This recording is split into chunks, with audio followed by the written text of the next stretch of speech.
اعوذ باللہ من الشیطان الرجیم لا حول ولا قوۃ الا باللہ العلی العظیم بسم اللہ الرحمن الرحیم۔ محترم ناظرین کرام، سلام علیکم ورحمۃ اللہ وبرکاتہ۔ سوال آج یہ ہے کہ زندگانی دنیا کی حقیقت کیا ہے؟ دیکھیے، میں اس سوال کے جواب میں عرض کروں کہ زندگانی دنیا جز دھوکے کے، جز فریب کے کچھ بھی نہیں ہے۔ چنانچہ قرآن کریم میں ارشاد ہو رہا ہے وَمَا الْحَيَاةُ الدُّنْيَا إِلَّا مَتَاعُ الْغُرُورِ۔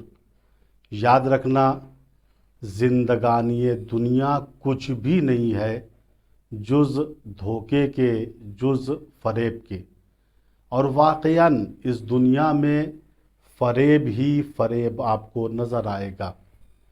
جن کے لیے ہم پوری زندگی صرف کرتے ہیں اور جو ہمارے وقت سے پہلے بوڑھے ہونے کا سبب بنتے ہیں، انہی کو ہم اپنی ضعیفی کا سہارا سمجھتے ہیں۔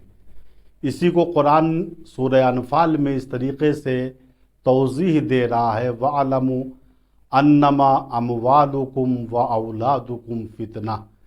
یاد رکھو اور جان لو، تمہارے اموال اور تمہاری اولادیں فتنہ ہیں، یعنی تمہارے اضطراب کا سبب ہے۔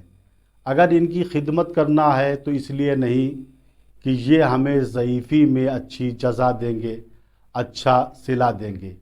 ان کی خدمت کرنی ہے تو خدا کے لیے خدمت کرو، احکام شریعت کو مد نظر رکھتے ہوئے خدمت کرو۔ ان کی وجہ سے اپنی آخرت کو خراب نہ کر لو، چونکہ رسول اسلام حضرت محمد مصطفیٰ صلی اللہ علیہ وآلہ وسلم اپنے ایک نورانی بیان میں ارشاد فرماتے ہیں فرزندان آدم کے 3 دوست ہیں۔ ایک دوست وہ ہے جو مرتے دم تک انسان کے ساتھ ہے، دوسرا دوست وہ ہے جو قبر تک انسان کے ساتھ ہے، اور انسان کا تیسرا دوست وہ ہے جو میدان محشر تک انسان کے ساتھ ہے، یعنی دائمی ہے۔ پہلا وہ دوست اور وہ ساتھی جو مرتے دم تک انسان کے ساتھ ہے، وہ انسان کا مال ہے، انسان کی پراپرٹی ہے۔ جب تک انسان کے جسم میں جان ہے، زندہ ہے، تب تک مال سے استفادہ کر سکتا ہے، پراپرٹی سے استفادہ کر سکتا ہے۔ لیکن جیسے ہی جان قفس عنصری سے پرواز کرتی ہے، انسان مال سے استفادہ نہیں کر سکتا۔ دوسرے دوست جو انسان کے قبر تک اس کے ساتھی ہوتے ہیں، وہ ہیں انسان کے رشتہ دار، انسان کی اولادیں قبر تک ساتھ میں جاتی ہیں اور قبر میں اتارنے کے بعد واپس آ جاتی ہیں۔ لیکن انسان کا جو دائمی دوست ہے میدان محشر تک، وہ ہیں انسان کے اعمال۔ اگر انسان نے اعمال خیر انجام دیے ہیں تو اعمال خیر سے یہ فائدہ اٹھاتا رہے گا میدان محشر تک۔ لہٰذا دیندار وہ انسان ہے جو ایسے دوست کا انتخاب کرتا ہے جو دائمی ہو اور میدان محشر تک اس کے ساتھ رہے، ورنہ یہ دنیا وہ ہے جس میں ایک کائنات غرق ہو چکی ہے۔ جناب لقمان نے اپنے فرزند سے کہا یا بنیا ان الدنیا بحر عمیق قد غرق فیہ عالم کثیر۔ اے میرے لال، یہ دنیا ایک گہرا سمندر ہے جس کے اندر ایک پوری کائنات ڈوب چکی ہے۔ تجربہ مت کرو، دوسروں کے ڈوبنے سے نصیحت حاصل کرو۔ حضرت امیر المومنین کے پاس ایک شخص آیا، اس نے کہا یا علی، مجھ کو نصیحت کیجئے اور مختصر طور پر نصیحت فرمائیے۔